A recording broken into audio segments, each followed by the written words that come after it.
Hi viewers, welcome to our channel. இந்த வீடியோவில் நம்ம என்ன பார்க்க போகிறோம் அப்படின்னா கோஆப்ரேட்டிவோட முந்தைய வினாத்தால் முக்கிய வினா விடையை தான் இந்த வீடியோவில் பார்க்க போகிறோம்.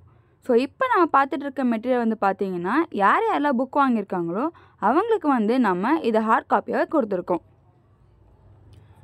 ஸோ நம்ம லாஸ்ட் வீடியோவில் பார்த்தீங்கன்னா கோஆப்ரேட்டிவ்க்கான முக்கியமான கொஷின்ஸை பற்றி தான் பார்த்துட்டு இருந்தோம். ஸோ இந்த வீடியோவில் அதில் கண்டினியூட்டி தான் நம்ம பார்க்க போகிறோம்.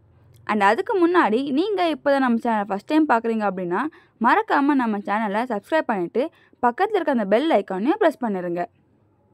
சரி வாங்க வியூவர்ஸ், கொஷின்ஸை பார்க்கலாம். பேராசிரியர் வைத்தியநாதன் குழு குறுகிய கால கடன் அமைப்பை புரைமைப்பு செய்வதற்காக மத்திய அரசால் உண்டாக்கப்பட்ட நாள் மற்றும் ஆண்டு எது?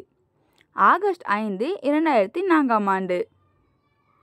சூல்ஸ் முறையில் செயல்பட்ட சங்கங்களின் இந்த கொள்கை பின்பற்றப்படவில்லை. கடனுதவி உற்பத்தி செய்ய பயன்படுத்தப்படுகிறதா என்பது கண்காணிக்கப்பட்டது. உலகிலேயே முதலாக நாடுகளுக்கு இடையே ஒரு கூட்டுறவு இணையத்தால் துவங்கப்பட்ட லூமா விளக்கு தொழிற்சாலை எந்த நாடுகளை இணைத்தது?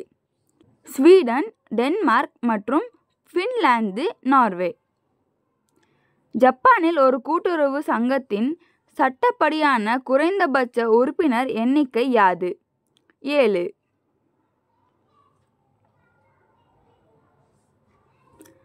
பிரச்சியாண்டி வகை சங்கங்கள் என்ன காரியத்திற்காக இத்தாலியில் துவக்கப்பட்டன?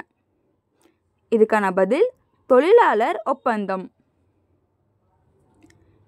இஸ்ரேலில் உள்ள இவ்வகை இருப்பிடங்களில் உள்ளவர்கள் தன் விருப்பத்துடன் அரசு நிலத்தில் தமது உடல் உழைப்பில் தாமே உரிமையாளராகவும் பராமரிப்பாளராகவும் அனைவருக்கும் பொதுவான உற்பத்தி, நுகர்வு, கல்வி, சுகாதாரம் ஆகியவற்றில் அனைவருக்கும் சம உரிமை என்ற வகையில் சங்க உறுப்பினர்களாக இருப்பர்.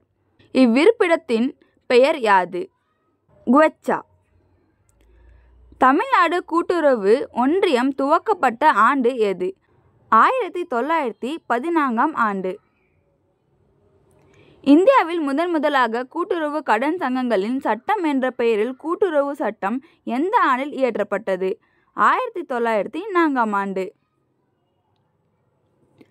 கூட்டுறவு சட்டம் 1912 படி கீழே குறிப்பிடப்பட்டுள்ள இந்த ஷரத்து தவறானது.